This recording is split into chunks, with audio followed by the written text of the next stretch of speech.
Hey, this is Ben Corker from BenzoChess.com. I'm here to go over one of my games against T.Shi. He was white, I was black. This happened about a week and a half ago on, well, I do not have the correct date on here, but March the, let's see here. Okay, it happened about a week and a half ago. I'll probably post it underneath the descriptions underneath.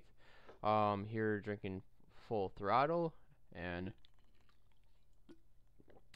tasty. Okay, now this is one of the games that's just been bothering me for the longest time, and the title here that I'm gonna give is a missed opportunity of attacking the Uncastle King.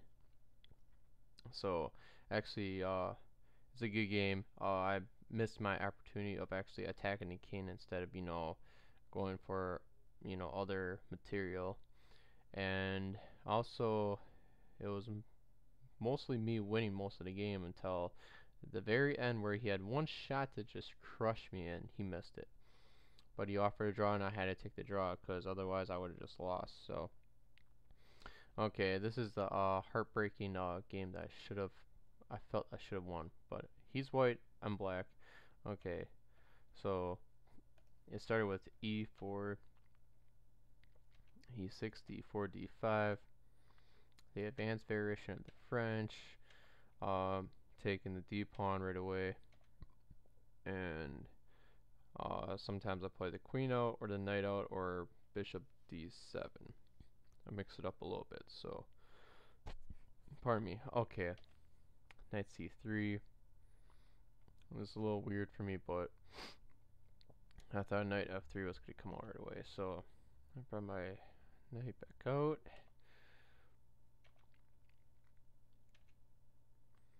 Now, a couple opportunities I thought he would have played is one is bishop e2, which is good.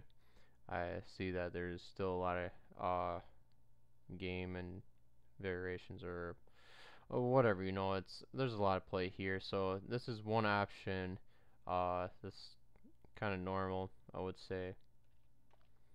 Another option is bishop to d3, which is a gambit.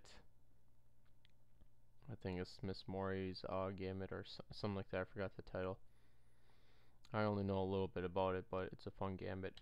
But I believe a horrible move right now, probably one of the worst moves you can play, and there's probably worse than this, but is the actual move he made is well, I guess it's not too horrible, but it seems like a gambit still. So I think it's horrible, but that's just me.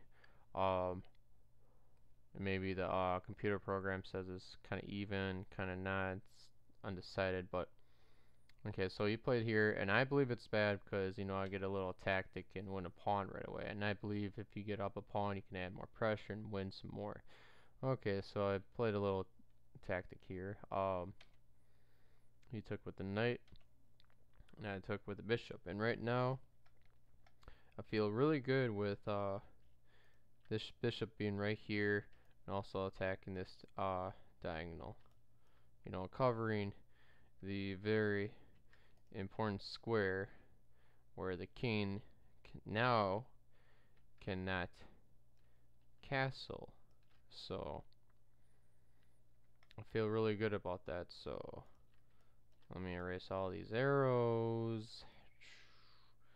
Yeah, okay. No, get away. Okay, and you go away. Okay. So that's what I like about the bishop, is just doing a lot right now. Okay, going with move. Queen comes out to attack this square, and is hoping for a little attack and maybe a checkmate somehow. But I stopped it with the knight. Bishop has to protect the d pawn, and I decided, well, I might as well develop and somehow attack. I got a pawn lead right now. I should be good. And even Houdini says I'm up at least a pawn right now. So, but I really like my position here. So this pawn push, I think is a little bit too crazy. I think he has to just try to somehow block the attack. Maybe even castle queenside, I thought. And when I thought of castling queenside, according to Houdini, is not one of the top 10 moves. Okay. After 10 seconds analyst. Okay, who cares? So this G pawn push is a little bit crazy. I'm not scared at castle that direction. You push it again. Well, I got a little pin going on. I'm gonna attack the pin piece. He brought the rook. I bring my other rook, add more pressure. Exchange, exchange. Now here's a move that I regret, and I will. Well, I guess I'm still winning, but I could just have a huge attack later on. If I did it a different route, is I play Queen G or A5, which rook takes is better. But we'll look over that in a second. So Queen A5, Bishop protects. I felt good with exchanging. Because I thought exchanging now, being up 2 pawns is really good. And I felt really good in this part of this game. I thought there's attacks that white could do that just hurts me a lot. For some odd reason, I couldn't. I started losing my analyst here when I was playing the game. So, but still, I'm still doing pretty good.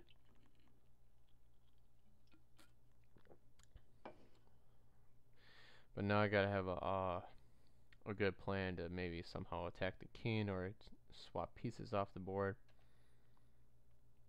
He got all his pieces developed, and his king right here actually has a little safety area, I guess you could say, which I'm not too happy about, but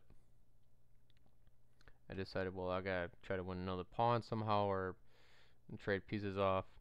Best thing to do is trade pieces. So attack the G pawn to force maybe another opening, and I took with the queen for trading. He attacks me. And this is how the game went. Attack, and I threatened to attack this pawn with both my rooks. So with that type of threat, he decides to defend, but now I am up 3 pawns. Decided to take. I could have retreated if I wanted to, but you know, taking is a huge opportunity to just keep up the advantage. So it's a little under 2.5. Houdini says I'm up right now, even though I have, what is it, 3 pawn advantage? Yeah, 3 pawn advantage. Okay, so I start pushing here a little bit. He gets a nice outpost, which drives me nuts. I just don't like that knight right now. Okay, so the rook comes here, and right now I have the good couple, and pretty much the good couple, bad couple is rook and bishop versus rook and knight, or queen and knight versus queen and bishop. So, but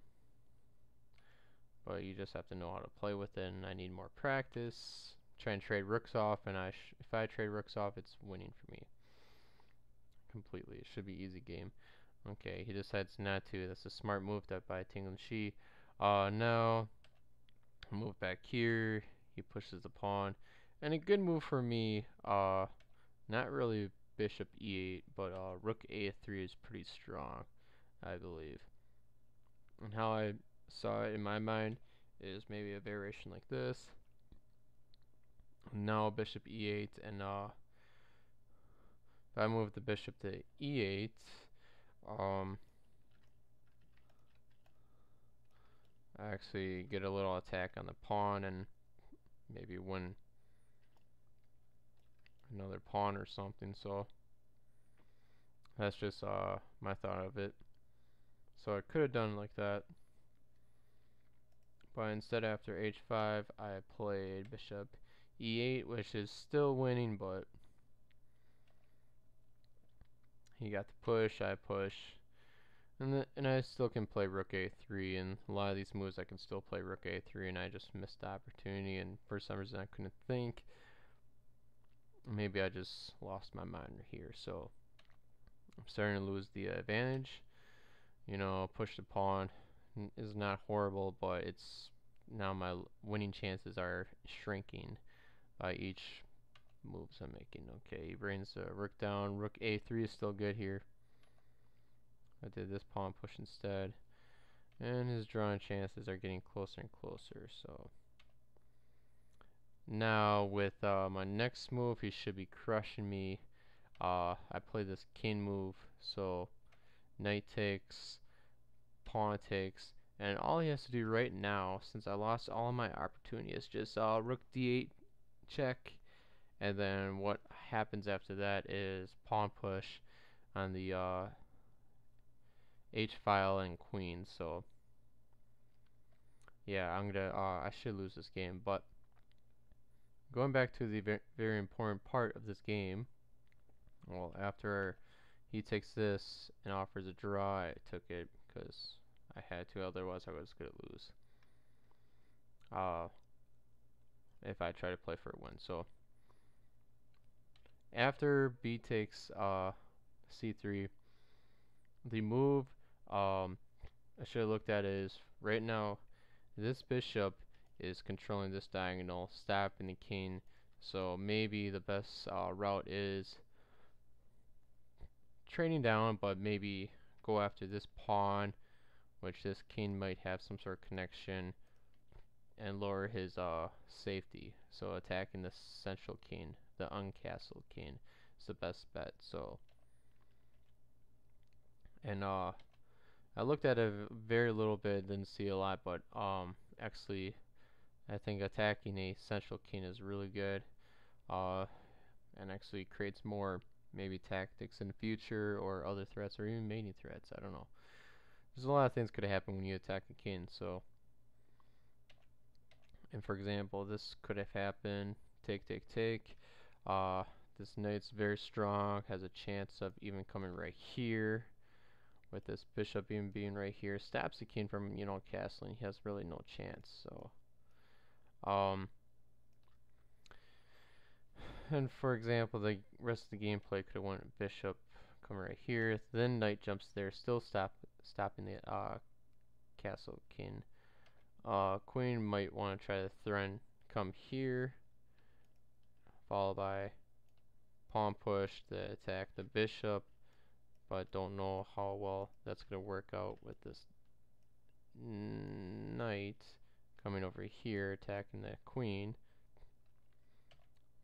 for example, like that, and still stopping the king from castling. So attacking the queen, queen moves. We bring our rook now, and if we look at it between this example and I believe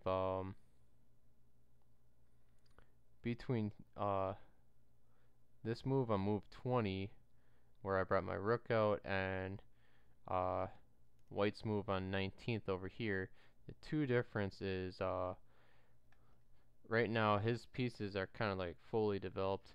He still has all these pieces, you know, they finally came out, and he has this protection for his king. So his king should be well defended, you know, and he's a lot safer. And he's only like 3 pawns behind according to Houdini, or Hunred's quick analyst, but who cares about that for right now, because at this point I believe it's just crushing up a rook and a pawn here, and king's not castled. This rook has not done anything yet. This king wants a castle, and so, and plus this knight took a very good pawn, so it's he's like left wide and open here, and my pieces are not here are more attacking than they are in the other position. So, and for example, this could have happened. double up, sacrifice a knight for a nice, beautiful skewer. And then in this position, only up a rook, but according to the yeah, only up a rook, but it's still a huge lead, and actually I would have easily probably won this game. Maybe a little battle, but it's, you know, rook and bishop versus bishop and knight shouldn't be too hard. So yeah, sometimes if you get a chance to attack a central king or the Uncastle King, I think a lot of opportunities could happen. Or anytime you get a chance to attack a king is very good. But I think in my game here, I missed the opportunity where right, I believe it's right here. No, where was it at? After b takes c3, I had two options of either attacking one of these two pawns, and I decided to bring my queen up here instead of taking.